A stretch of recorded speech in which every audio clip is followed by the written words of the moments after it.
The massive council chamber of the Galactic Federation buzzed with nervous energy as Commander Vex stepped forward to address the assembly.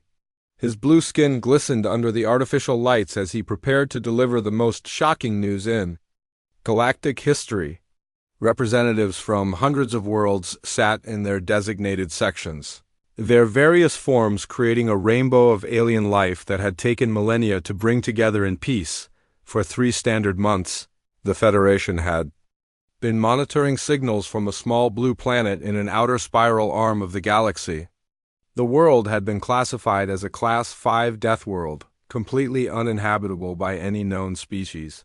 The radiation levels alone should have sterilized any life form, while the atmospheric composition would dissolve most organic matter within minutes. Yet something impossible was happening on that distant world. "Honored delegates," Vex began, his voice carrying across the vast chamber through the universal translators. "We have confirmed the existence of intelligent life on the planet designated Earth." The chamber erupted in surprised chatter before. He raised his hand for silence. "But this discovery forces us to completely rewrite our understanding of what life can endure." The holographic display in the center of the chamber flickered to life, showing Earth in all its terrifying beauty. Massive storms swirled across its surface with winds that could tear apart starships. Volcanic eruptions released more energy than their fusion reactors could produce in a year. The oceans moved with such violence that the waves alone could crush reinforced military vessels.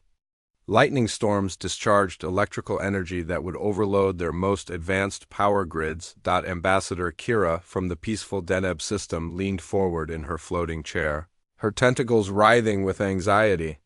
"Commander, surely no intelligent species could survive in such conditions. Our long-range sensors must be malfunctioning." "That's what we thought initially," Vex replied, manipulating the hologram to show close-up images of human cities. "But these beings, who call themselves humans, have not only survived these conditions, they have built thriving civilizations directly in the path of these natural disasters." The images showed gleaming metropolises situated on fault lines where the planet's crust regularly shifted and cracked. Coastal cities sat directly in the path of massive storms that struck with predictable regularity. Mountain settlements were built on the slopes of active volcanoes that could erupt without warning. It defied every principle of intelligent settlement that the galaxy had ever known. Dr. Nova, the Federation's chief xenobiologist, stood up from her section, her crystalline form refracting the light into rainbow patterns. "The biological scans we've managed to obtain are beyond our current understanding of evolutionary adaptation. These humans possess redundant organ systems that allow them to survive massive trauma. Their healing rates are accelerated far beyond what should be possible for carbon-based life. Most disturbing of all, they seem to deliberately expose themselves to danger for what appears to be recreational purposes." "Recreational purposes?" asked General Rico, the scarred war veteran from the Tau Ceti colonies. "They engage in activities they term extreme sports," Dr. Nova explained, her voice filled with scientific fascination tinged with horror. "They willingly leap from great heights with only primitive cloth devices to slow their descent. They descend into the crushing depths of their oceans wearing minimal protective equipment. They race vehicles at speeds that would be lethal if they lost control, which they frequently do. They climb the highest points on their planet where the atmosphere becomes too thin to breathe properly." The chamber fell into stunned silence as the implications of this information settled over the assembled delegates. If these humans could not only survive but actually seek out the dangers of their death world, what would they be capable of when they eventually left their planet and encountered the rest of the galaxy? "There's more," Vex continued, his voice dropping to a more ominous tone. "Our deep space monitoring stations have detected primitive spacecraft launching from their surface. They're actively working to develop interstellar travel capabilities. Based on their current rate of technological advancement, we estimate they could achieve faster-than-light travel within 50 to 100 standard years." The revelation sent waves of concern through the assembly. Species that had evolved Unsafe, stable worlds were now faced with the possibility of encountering beings forged by the most hostile environment ever discovered. Counselor Zara from the ancient Vega civilization raised her voice above the growing murmur of worried conversations. What are their apparent intentions? Are they aggressive? Have they detected our monitoring efforts? Their global communications suggest a species driven by curiosity rather than conquest, Vex replied. They spend enormous resources on scientific research and exploration. However, their entertainment media is filled with scenarios involving contact with alien species, and many of these scenarios involve conflict. They seem to expect that any alien contact might result in warfare. Can you blame them? Muttered Ambassador Kira. Living on such a world would naturally create a mindset that assumes the worst possible outcomes. Dr. Nova activated another section of the holographic display, showing detailed scans of human physiology. Their bone density is 3 times greater than the galactic average. Their muscle fibers are incredibly efficient, allowing them to generate force that would require mechanical assistance for most of our species. Their nervous systems process information and react to threats faster than our most advanced computer systems. They are, essentially, living weapons created by their environment. The chamber erupted in heated debate as different factions argued about how to respond to this discovery. Some advocated for immediate contact to establish peaceful relations before the humans developed interstellar capabilities. Others argued for a quarantine protocol to prevent these dangerous beings from spreading throughout the galaxy. A third faction suggested that they should study the humans from a safe distance to better understand their capabilities before making any decisions about contact. Council Prime, the elected leader of the Federation, called for order with a series of harmonic tones that resonated through the chamber's acoustic systems. We must approach this situation with both caution and wisdom. A species that has survived and thrived on such a hostile world represents either our greatest potential ally or our most dangerous potential threat. What do you recommend, Commander Vex? Asked Council Prime. Vex hesitated, clearly struggling with the magnitude of the decision before them. I recommend that we establish a long-range observation post in their solar system. We need to study their behavior patterns, their technological development, and most importantly, their reactions to external stimuli. We need to understand not just what they are capable of, but what they are likely to do when they discover they are not alone in the universe.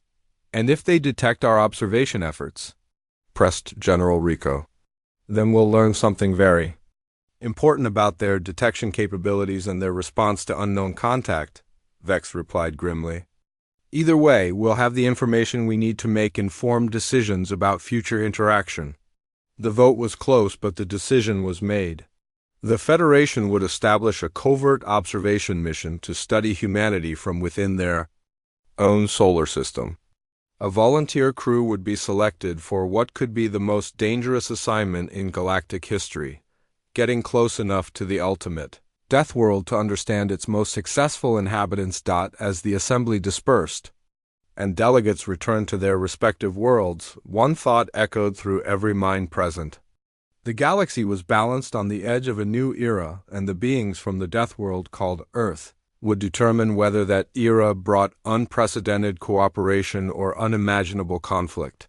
The age of humanity was about to begin, whether the galaxy was ready for it or not. Captain Maya commanded the stealth observation vessel Whisper from her position on the bridge, watching the blue and white marble that was Earth slowly rotate on the main display screen. 3 months had passed since the Federation Council had approved the covert surveillance mission, and every day brought new discoveries that challenged everything they thought they knew about survival and adaptation. The Whisper hung motionless in the asteroid belt between the 4th and 5th planets of the system, its advanced cloaking technology rendering it invisible to the primitive detection systems the humans possessed. At least, that's what the Federation's best scientists had assured her when she volunteered for this mission.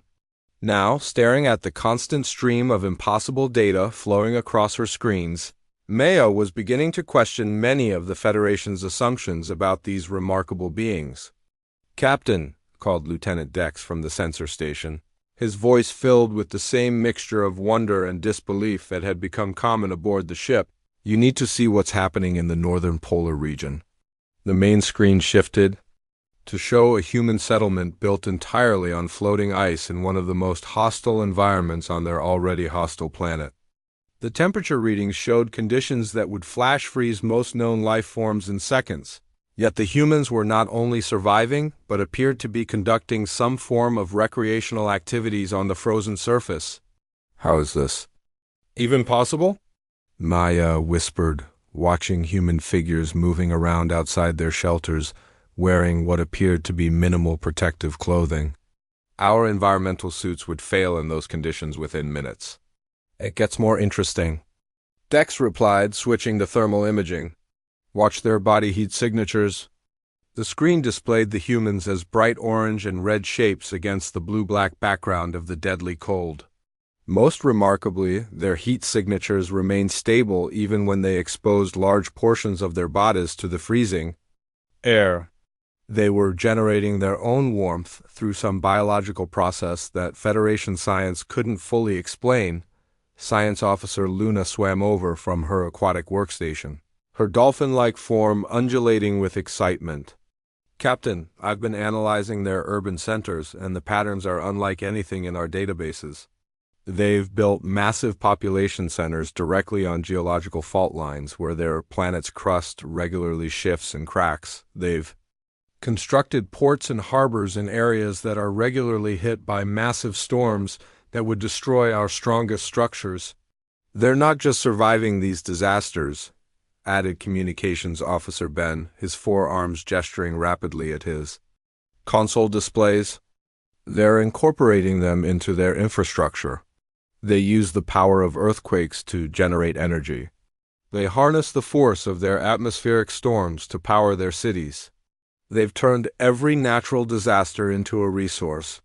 Maya felt a chill that had nothing to do with the ship's perfectly controlled environment. "Show me their physical capabilities again." The display shifted to surveillance footage of humans engaged in what their databases had identified as military training exercises. They watched in stunned silence as human soldiers struck concrete barriers with their bare hands, generating enough force to shatter materials that would require industrial equipment for most Federation species to break. Their movements were fluid, precise, and devastatingly efficient. "According to our analysis," Luna reported, her voice filled with scientific fascination, "their bone density is off any scale we use to measure biological structures. Their muscle fibers are unlike anything we've ever encountered. They're essentially living weapons, but weapons that have been refined by millions of years of survival on the ultimate proving ground." The bridge fell silent as they contemplated the implications. Every Federation species had evolved on worlds that were, by comparison to Earth, paradise planets with stable climates, predictable weather patterns, and environments that supported rather than challenged life. The humans had been forged by a world that seemed actively hostile to their existence. Yet they had not only survived, but had turned that hostility into strength. Suddenly, alarm systems throughout the ship began blaring urgent warnings. "Captain!" Dex shouted over the noise, "We're being actively scanned!" Maya's blood turned to ice as she stared at the tactical display. A primitive human spacecraft had appeared on their sensors, moving with purpose directly toward their position. The vessel looked like it had been assembled from scrap metal and spare parts, held together with what appeared to be improvised repairs and modifications. Yet somehow it was not only functioning in the vacuum of space but had managed to penetrate. "Their advanced cloaking technology. How are they detecting us?" Maya demanded, her mind racing through possibilities that all seemed equally impossible. "Unknown, Captain," Dex replied, his fingers flying over his control panel. "Their technology is primitive by our standards, but they're using it in ways that our computer models never predicted. They're combining multiple simple systems to achieve results that should require far more advanced equipment." The human vessel continued its approach, and Maya found herself impressed despite her growing fear. The craft showed clear signs of hasty construction and field repairs, yet it moved through space with confidence and precision. These beings had taken primitive materials and created something that could function in one of the most hostile environments possible, the vacuum of space. "Captain," Ben announced from his communications station, "they're transmitting a signal directly at us. Can you translate it?" "Already working on it," Ben replied, his multiple arms operating different translation programs simultaneously. "It's unusual. They're not demanding identification or issuing threats. They're sending mathematical sequences, musical compositions, and what appears to be humor." "Humor?" "One of their transmission includes what our cultural analysis programs identify as jokes. They're making jokes while approaching an unknown alien vessel." Maya stared at the display showing the approaching human craft. These beings had detected a cloaked observation ship using primitive technology, and their response was to approach peacefully while making jokes. The audacity was both terrifying and strangely admirable. "There's more," Ben continued. "They're offering to share cultural information and scientific data. They seem to assume that any species capable of interstellar travel would be interested in peaceful contact and knowledge exchange." "They're not afraid of us," Maya realized with growing amazement. "They've detected an advanced alien vessel observing their world, and instead of panic or aggression, they're curious and welcoming." Luna swam closer to the main display, studying the human vessel with intense interest.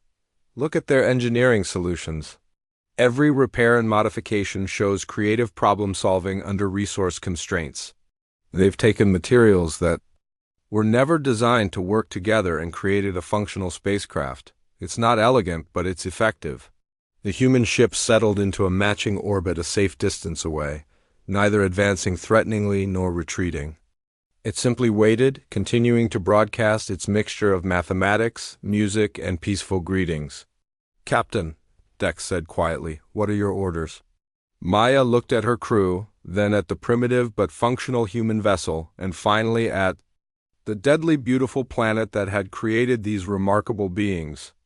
She thought about the Federation's careful plans and protocols, their assumptions about first contact and the dangers of unknown species. Then she thought about beings who could joke in the face of the unknown, who turned disasters into resources, and who approached strange alien ships with curiosity rather than fear.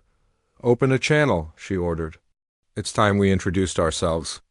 As the communications system activated, Maya couldn't help wondering if the humans had been expecting this moment all along.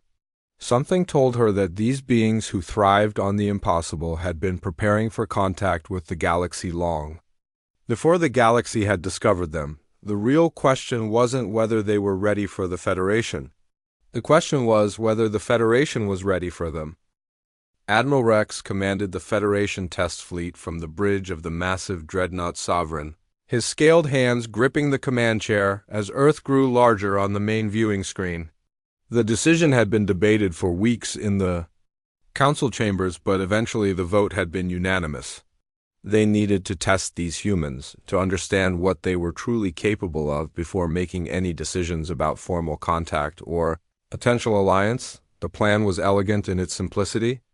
12 of the Federation's most advanced warships would approach Earth in a formation that clearly indicated potential hostility, but with weapons powered down to minimum levels. They would present themselves as a moderate threat, nothing too dangerous, just enough to gauge how these Deathworld inhabitants would respond to external pressure. The test would reveal whether humans were primarily defensive, aggressive, or something else entirely. All ships maintain formation Delta 7. Rex commanded, his voice carrying the authority of decades of military service. "Remember, this is a controlled test of their defensive capabilities, not an actual invasion. We want to observe their responses and gather intelligence on their military potential." The fleet was an impressive sight, each vessel representing the pinnacle of Federation engineering and design. Sleek hulls that could withstand the pressure of gas giant atmospheres, weapon systems capable of cracking moon-sized asteroids, and defensive shields that could repel the most violent stellar phenomena. They approached Earth like a school of metallic predators, their formation designed to appear threatening, while maintaining enough distance to avoid actual conflict. What happened next defied every prediction. Their strategists had made, "Sir," reported Communications Officer Vale, her insectoid features clicking with confusion. "We're receiving transmissions from the planet's surface. Multiple transmissions. They're coming from different locations, and they're all in different languages." Different languages. Rex's head crest rose in surprise. "Are you telling me they haven't achieved unified global communication?" "No, sir. Our linguistic analysis computers have identified over 6,000 distinct languages currently being used on their planet, and they're all trying to communicate with us simultaneously." The main communication screen split into dozens of sections, each showing different human faces speaking in languages that the translation systems were working frantically to decode. Some humans were transmitting mathematical sequences, others were broadcasting musical compositions, and still others were creating complex, visual patterns that seemed designed to convey peaceful intentions, but the verbal messages that were being translated were what truly surprised the bridge crew. "Welcome to our solar system," came one transmission from a human with dark skin and kind eyes. "We hope your journey was comfortable. We have prepared refreshments if you're hungry after your travels," offered another human, this one with pale skin and graying hair. "Though we should warn you that our food might be too spicy for non-terrestrial digestive systems." "Please excuse the mess," said a third human with a cheerful expression. "We're still working on cleaning up our orbital debris problem." Admiral Rex felt his confidence in their mission plan beginning to waver. "They're not treating us as a threat. They're treating us as visitors who might need assistance." "Sir," Vale continued, "their planet's military forces are mobilizing, but not in the defensive pattern we expected." The tactical display showed military installations around the globe coming online, but instead of pointing their weapons toward the alien fleet, they were creating protective formations around population centers while simultaneously launching what appeared to be supply vessels toward the approaching ships. "Analysis shows they're preparing to defend their civilian populations while offering us resources and assistance," reported Tactical Officer Hawk, his reptilian features showing confusion. "They're not preparing to fight us. They're preparing to help us while protecting their own people." Rex stared at the tactical display in growing amazement. Every military doctrine he had studied suggested that unknown forces approaching a world would be met with either aggressive posturing or defensive preparations. Instead, the humans were doing both simultaneously while also extending hospitality to potential invaders. "Sir," Vale announced, "we're intercepting internal human communications. Their global information networks are buzzing with activity about our arrival." "What's their emotional state? Fear? Panic? Anger? Excitement, sir." "They're excited. They're calling this first contact and treating it like a celebration. Their communication networks are filled with scientific speculation about our technology, theories about our intentions, and most remarkably, they're making humorous observations about the situation." Rex stared at the display showing Earth's deceptively beautiful appearance. "They're making jokes about our arrival?" "Yes, sir. One of their popular information feeds just posted, 'Aliens finally visit Earth. Probably here to ask for directions to somewhere more interesting.' Another one says, 'Hope the aliens brought good music. Our radio stations have been playing the same songs for decades.'" The bridge crew exchanged glances of disbelief. These humans were facing a fleet of unknown alien vessels that could destroy their civilization, and they were making jokes about the situation while simultaneously offering assistance. "Sir," the communications officer announced, "we're receiving a priority transmission from one of their governmental centers. It appears to be from a high-ranking official." The main screen filled with the image of a human leader, a female with silver hair and calm, intelligent eyes. When she spoke, her voice carried the kind of authority that Rex recognized from dealing with experienced diplomats. "Greetings, visitors. I am Chancellor Park of the United Earth Coalition. We welcome you to our system and hope that your long journey has been safe and comfortable. We understand that our planet might seem unusual compared to other worlds you may have visited. We would like to extend an invitation for your representatives to visit our surface, though we should mention that you'll probably want to bring environmental protection suits. Our world can be a bit challenging for those who didn't evolve here. Admiral. Rex felt something he had never experienced in his long military career: complete bewilderment. These humans had detected an approaching fleet of unknown alien warships, and their official response was to offer hospitality while casually mentioning that their world might be too dangerous for their visitors to survive without protection. "Sir?" Hawk whispered, "how do we respond to this?" Rex looked at his bridge crew, then at the planet below with its swirling storms and chaotic beauty, and finally at the human face on the screen that was waiting patiently for a response. He thought about all the invasion scenarios they had planned, all the defensive reactions they had predicted, and all the hostile responses they had prepared for. None of their preparations had included the possibility that the most dangerous beings in the galaxy might also be the most welcoming. "Open a return channel," he finally ordered. "I think we accept their invitation." What they weren't prepared for was the possibility that the most dangerous thing about humans wasn't their adaptation to a Deathworld or their remarkable physical capabilities. The most dangerous thing about them might be their inexplicable tendency to respond to potential threats with kindness, curiosity, and a genuine desire to help others, even when those others might be planning to test their defenses. Rex had the uncomfortable feeling that they were about to learn far more about themselves than they were about the humans.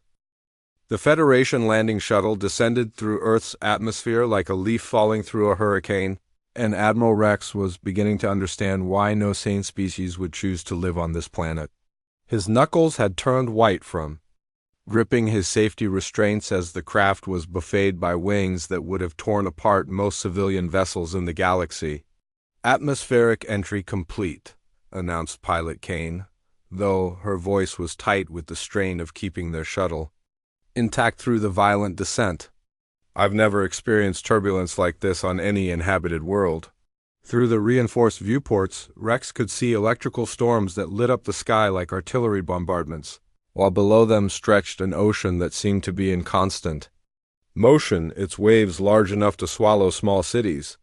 The very air around them crackled with energy that would overload most Federation electronic systems. How do their aircraft function in these conditions? Wondered Dr. Nira, the mission's chief xenobiologist, as she checked her environmental suit seals for the third time since departure. "That's exactly what we're here to find out," Rex replied, though he was beginning to suspect that they would discover far more than they had bargained for. When they volunteered for this mission, their designated landing zone was a cleared area near one of the human megacities, a sprawling metropolis that housed millions of beings in conditions that would be considered uninhabitable by Federation standards. As their shuttle touched down with a slight bump, the environmental sensors immediately began displaying warnings that would have triggered emergency evacuation protocols on any Federation world. "Atmospheric pressure readings are 30%. Above safe levels for most species," reported the shuttle's computer system. "Oxygen concentration is toxic to 78% of known galactic life forms. Background radiation levels exceed safety protocols by a factor of 4. And the humans consider this a pleasant day for outdoor activities," Rex muttered, performing one final check of his advanced environmental suit. The shuttle's boarding ramp lowered with a mechanical whir, and they got their first unfiltered view of Earth's surface. The sky was a brilliant blue that was almost painful to look at directly, decorated with white formations that their briefing materials had called clouds, but which looked more like atmospheric weapons, waiting to discharge their energy. A delegation of humans approached across the landing field, and Rex's first impression was how remarkably fragile they appeared. They wore no environmental protection suits, breathed the toxic atmosphere as if it were perfectly normal, and moved with casual confidence across terrain that posed constant dangers to most galactic species. The lead human was a tall individual with brown skin and friendly eyes that seemed to sparkle with genuine warmth. "Welcome to Earth, Admiral Rex. I'm Dr. Lisa Shang, and I'll be your guide during your visit to our world." "You know my name and rank?" Rex asked, surprised by the level of detailed information these humans had somehow obtained about their visitors. "We've been monitoring your communications since you entered our solar system," Dr. Chang replied with what humans called a smile, an expression that conveyed friendliness and openness. "We hope you don't mind our curiosity. We find it natural to want to learn about our guests." Dr. Nira stepped forward, her scientific instruments already scanning the human delegation with readings that made no logical sense. "Dr. Chang, our atmospheric analysis indicates that your environmental conditions should be lethal to carbon-based life forms. How do your people not only survive but thrive in such hostile circumstances?" Shang's smile grew wider, an expression that Rex was learning indicated amusement rather than aggression. "You're approaching the problem from the wrong direction. We don't fight against our environment, we work with it. Earth isn't trying to harm us. It's just very energetic in the way it expresses itself." "Energetic? Would you like us to show you what we mean?" Without waiting for an answer, Chang led them toward the nearby city along a pathway that had been designed to accommodate visitors who might need additional protection from the local environment.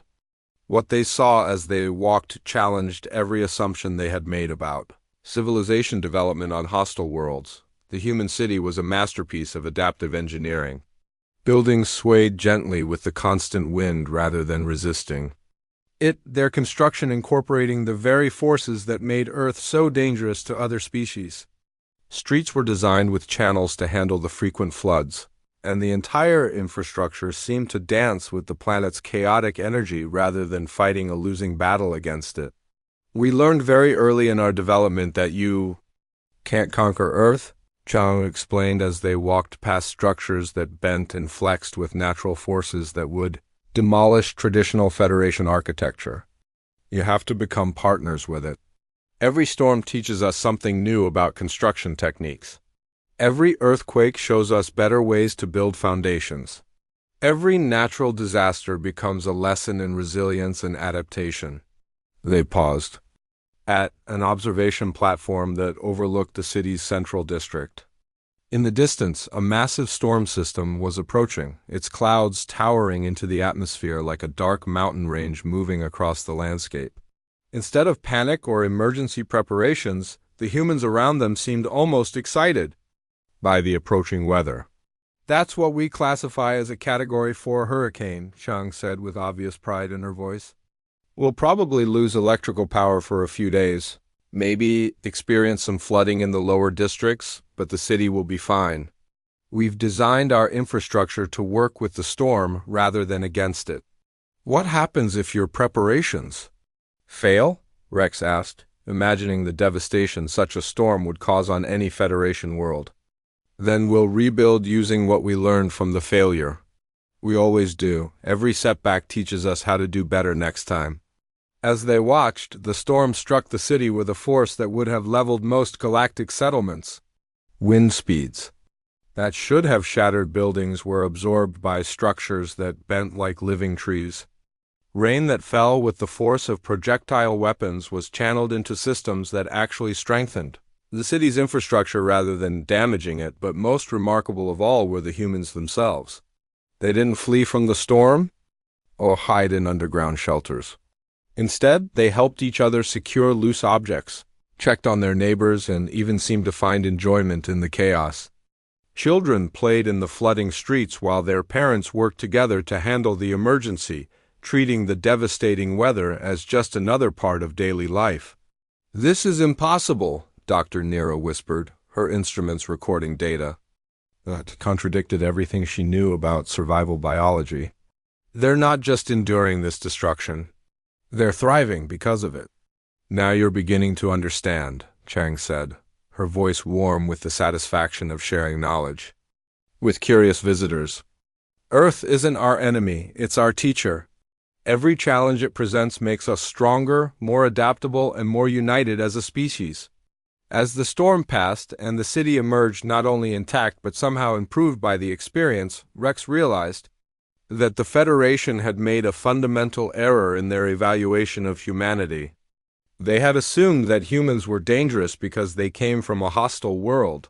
The truth was far more profound, and potentially more significant for galactic civilization.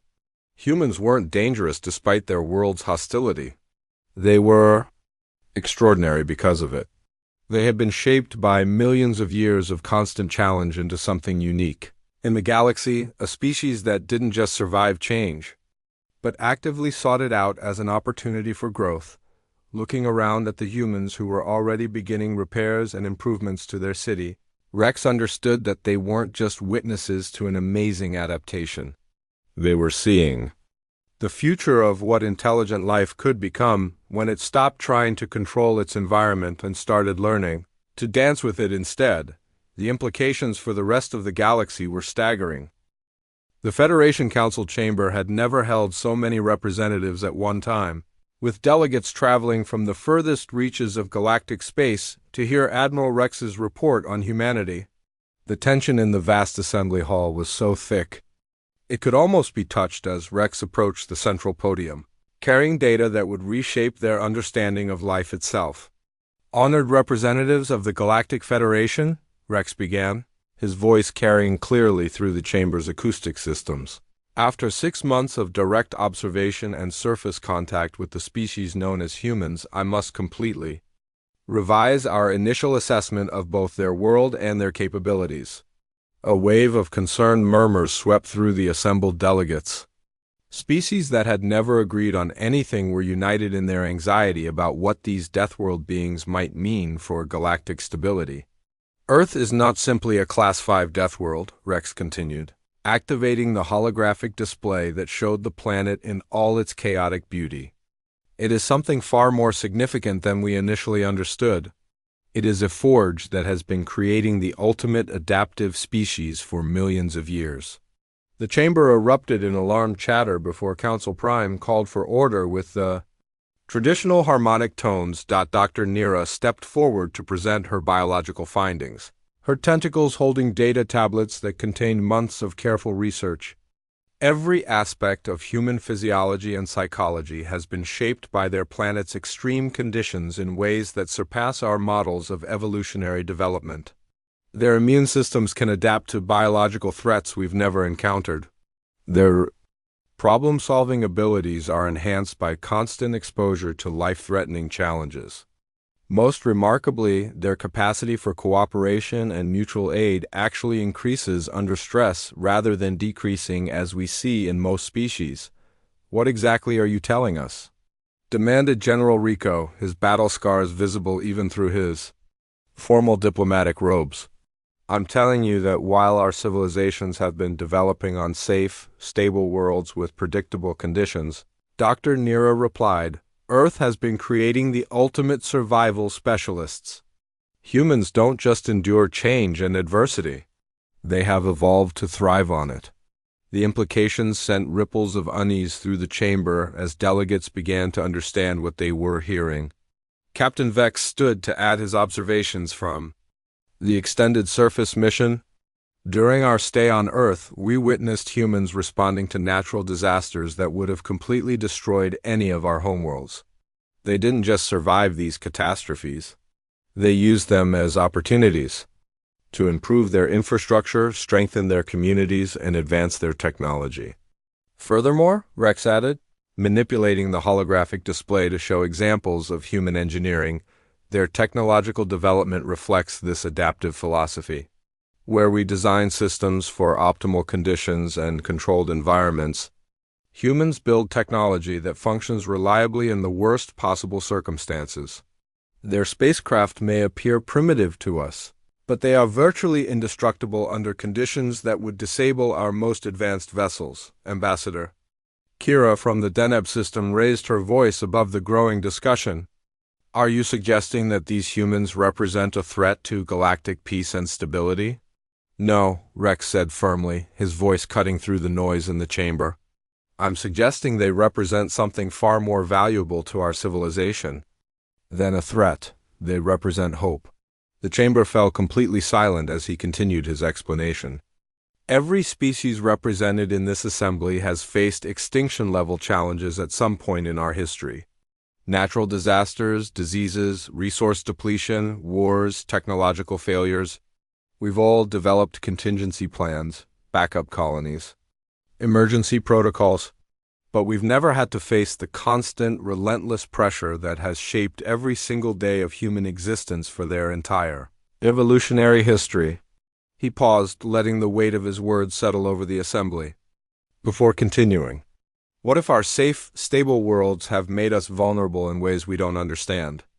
What if the greatest challenge facing our galactic civilization isn't external threats, but our own inability to adapt when our carefully controlled environments inevitably change?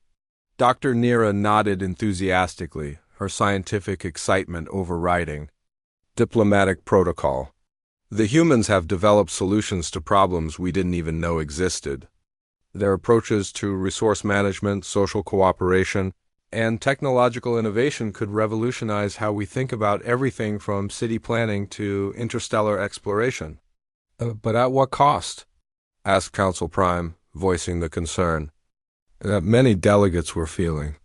Are we prepared to learn from beings who seem to find satisfaction in deliberately exposing themselves to danger?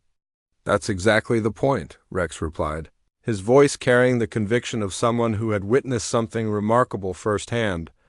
They don't find satisfaction in danger itself. They find satisfaction in overcoming challenges and growing stronger through the process. There's a crucial difference that we need to understand. He activated another section of the holographic display, showing recordings of humans working together during the storm they had witnessed.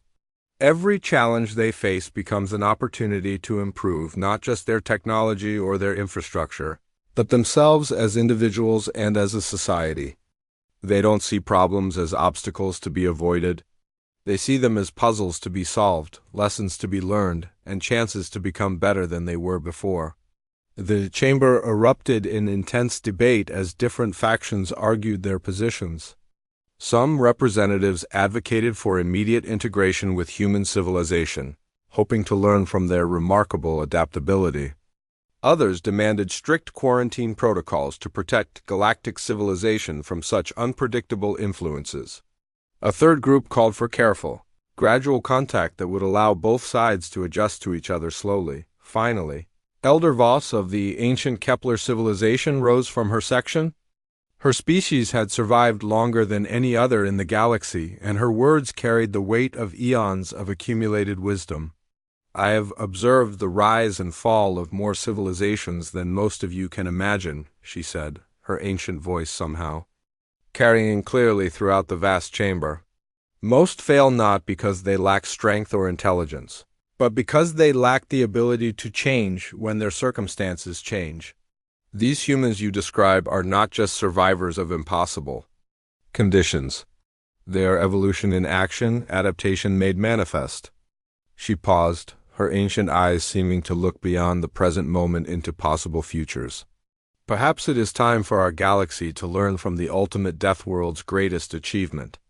Not because we fear these humans, but because we need what they can teach us about survival, growth, and the courage to face an uncertain future. The final vote took hours of debate, but when it was completed, the decision was unanimous in its implications. Humanity would be invited to join the galactic community not as subjects to be studied or threats to be contained, but as teachers whose hard-won wisdom could benefit every species in the galaxy. As the session ended and delegates began the long journey back to their homeworlds, Rex stood at the great viewing port looking out at the stars. He wondered what the galaxy would look like in 100 years, shaped by human ingenuity, resilience, and their remarkable ability to find opportunity in the face of impossible odds. The galaxy was about to discover that the most dangerous thing about humans wasn't their capacity for survival in hostile conditions. It was their capacity for helping everyone around them become better at surviving too. Earth wasn't just the ultimate death world. It was the ultimate training ground for life itself, and its graduates were about to help the entire galaxy learn lessons they never knew they needed.